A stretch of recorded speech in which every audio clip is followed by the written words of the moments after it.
Well, hey everyone, it's Jessica likewise, and I'm here with a very special guest. This person is what I like to call the OG, or one of the OG's original gangsters in the field of autism and ABA, applied behavior analysis. He has over 42 years of experience. He has a PhD in psychology. He's a BCBAD. He's been in numerous different articles and journals. He has tons of books, which we're going to talk about. He's just made such a great contribution to the field. And I'm so excited to have him on here today, Dr. Heath Storey. Welcome so much for being here. Thank you so much for being here. It's great to be with you, Jessica. I really appreciate the opportunity. It's absolutely my pleasure and my privilege to have you on my show. So I work primarily with young kids that are diagnosed with autism. So I tend to help parents who are just finding out their kids are diagnosed know what to do. But often I'm out speaking. My latest book came out, This is Autism, and I've been speaking in different events. And I have a lot of parents who are asking me how to support their teenagers or their 18-year-olds, 19-year-olds that are transitioning from a school placement into an adult life, and what that looks like and what parents can do for them. And that's just not where my experience lies. And I know that you are the expert on that. You book about it. And I just wanted to bring you on and have you answer parents' questions. What are the best things that parents can do to support their kids as they transition from that school life to adulthood? So the most important thing is to have a vision of a good quality of life for your young adult who's transitioning out of the school system. So a real job that has good benefits, good wages, good career opportunities, a place to live, either through independent living or supported living. So supported living is 24/7 support.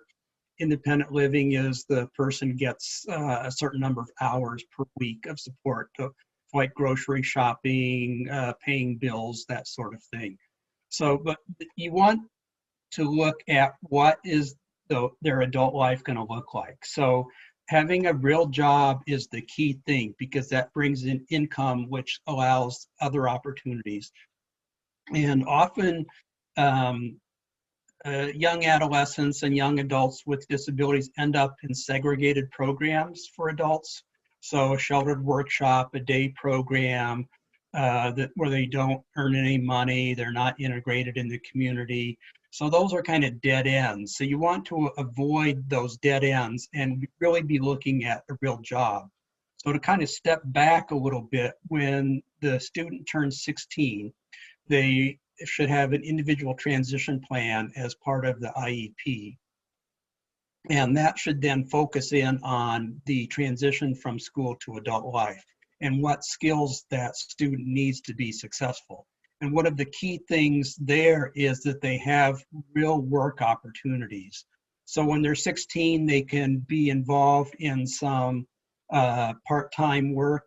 A lot of schools have job sites where students can go out and work a couple hours a week, get pay, and that they have a lot of those opportunities so they can have experiences in a lot of different settings. So for instance, in an office, do you like to be inside or do you like to be outside? Do you like to be sitting and working, or do you like to be moving around a lot? Do you like to work by yourself? Do you like to work with a lot of people? You can talk about those things in school, but the student really needs to get out there and have those experiences so that they can make an informed choice on what sort of career and job they want to have. And then as they start becoming older, 17, 18, then they want to have longer work experiences, a couple months at a job, working more hours, so they get used to the routine there.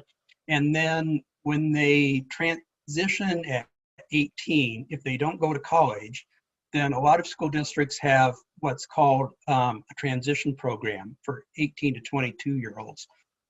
So the student may go into that program that would provide more job opportunities and community living experiences.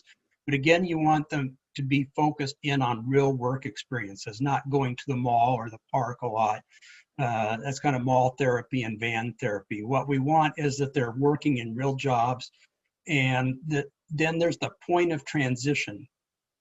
So what that is, when they're 21, 22, we want them to have a job that they're going to keep when they exit the school system. And then they're just picked up by the adult service system. So there's not that breakdown where the adult service system has to do assessments and they're sitting at home for a long time and so on.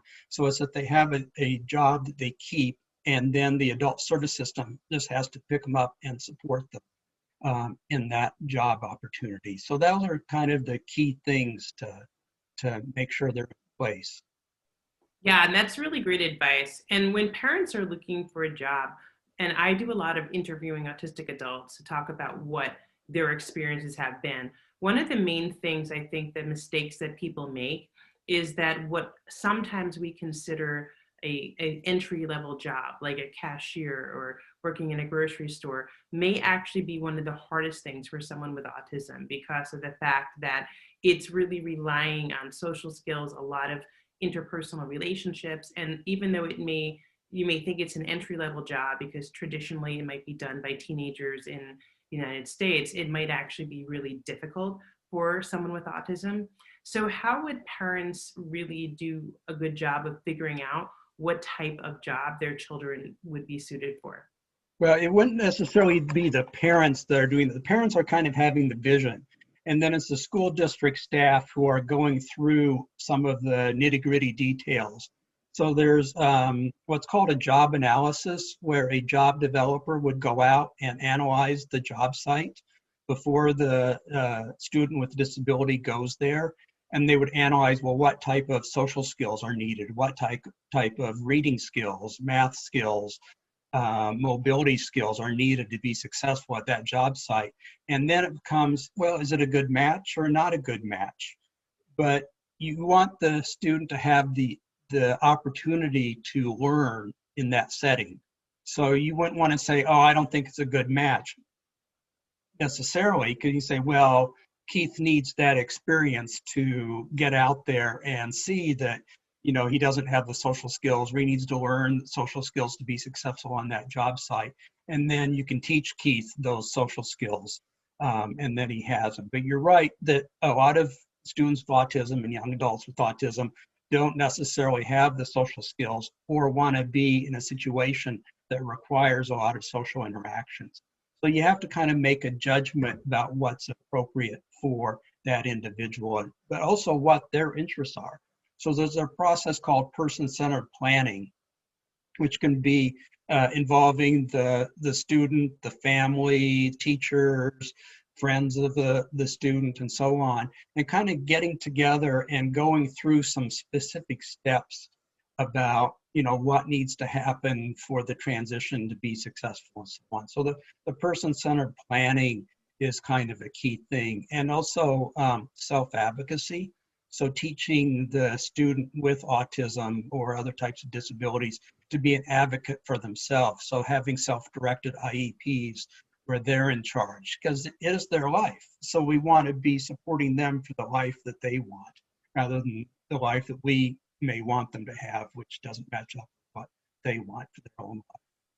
Yeah, absolutely. And it's so important to make sure that everything is about the child and about what they want, not about our expectations. And I think that's for all relationships with parents, whether or not someone is autistic or disabled or not.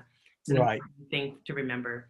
Well, Right. Keith, you wrote the book on this topic, and I know so many parents are asking me about this, and I would love to send them over to get your book. Do you want to tell us a little bit about your book? Well, I actually have 2 books on transition. I just happen to have them here. So the first one is The Road Ahead, which is on transition from school to adult life for people with disabilities. And this book we tried to write for non-academics. So we tried to make it as user-friendly as possible for parents, teachers, other people. And it covers things like person-centered planning, job analysis, systematic instruction, social skills instruction, career opportunity, school instruction, and so on. So that's one. Another book that just came out fairly recently is Case Studies in Transition and Employment for Students and Adults with Disabilities. And in this book, what I tried to do was outline the different areas that need to be covered in the transition process, and then give some examples of case studies about how it can work or not work. And to outline how all those parts should be put together. So it's kind of like putting a puzzle together. There's all these things that need to come together to make it work for each individual. Awesome. Well, I'm going to be getting those books. That way I can answer parents' questions better for sure when they ask them for me. And I would encourage all parents to get them. We're going to have a link to the book right in the comments section of this video. So if you're interested in the books, you can get it just by checking out the comments of this video.